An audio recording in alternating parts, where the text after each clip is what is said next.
Hello বন্ধুরা, আসসালামু আলাইকুম। আবারও চলে এলাম একটা ভিডিও নিয়ে। আজ বানাচ্ছি কষা কষা আলুর দম। দেখো, তার জন্য এখানে আমি আলুগুলোকে বড় বড় পিস করে কেটে নিয়েছি আদা রসুন বাটা, একটা কাঁচা লঙ্কা, আর এখানে পেঁয়াজগুলোকে কুচি করে কেটে নিয়েছি। তো চলো রান্নাটা শুরু করা যাক। প্রথমে গ্যাসটা জ্বালিয়ে কড়াইটা বসিয়ে দিচ্ছি। তারপর দিয়ে দিচ্ছি কড়াইতে পরিমাণ মতো তেল। তো দেখো, তেলটা আমার গরম হয়ে গেছে। এবার আমি আলুগুলো ভেজে নেব।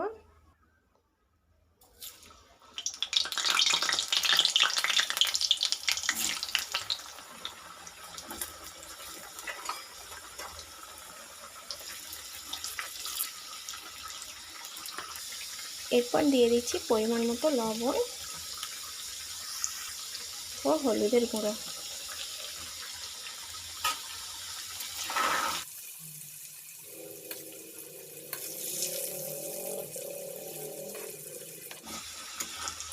দেখো, আলুগুলো আমার ভাজা হয়ে গেছে। এবার আমি এগুলোকে তুলে নিচ্ছি।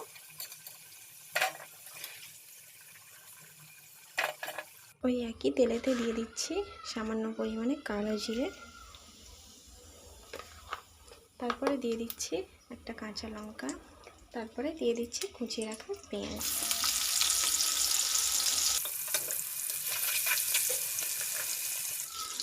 আর দিয়ে দিচ্ছি তেজপাতা,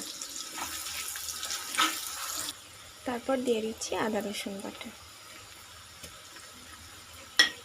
পেঁয়াজ আর আদা রসুন বাটাটা ব্রাউন করে ভেজে নিচ্ছি। দেখো, পেঁয়াজটা আমার ব্রাউন হয়ে গিয়েছে। এবার এতে দিয়ে দেবো সব মশলা। এখানে আছে লঙ্কা গুঁড়ো, হলুদ গুঁড়ো, নুন, জিরে গুঁড়ো, ধনে গুঁড়ো এবং গরম মশলা।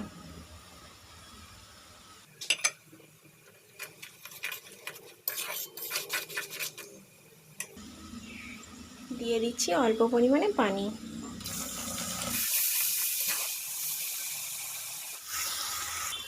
এবার দিয়ে দিচ্ছি আলু।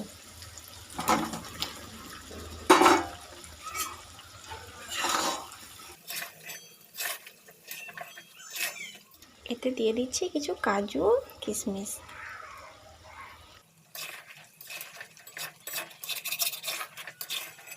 দিয়ে দিচ্ছি পরিমাণ মতো পানি।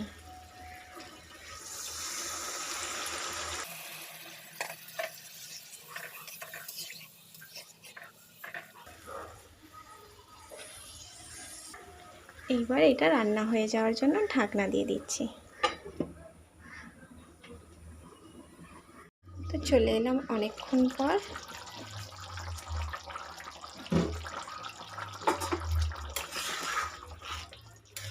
তো দেখো, আলুগুলো সেদ্ধ হয়ে গেছে, শুধু পানিটা একটু শুকিয়ে নেব।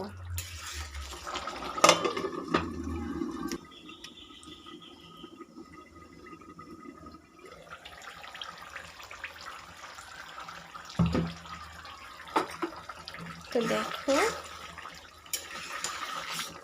আলুর তরকারিটা আমার হয়ে গেছে।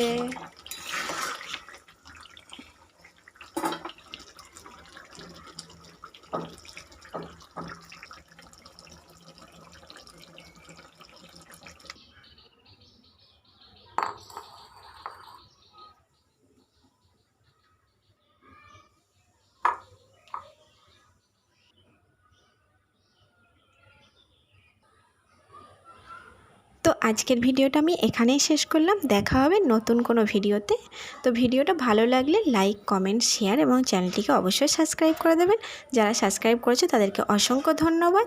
তো সবাই ভালো থাকবেন, সুস্থ থাকবেন। আল্লাহ হাফেজ।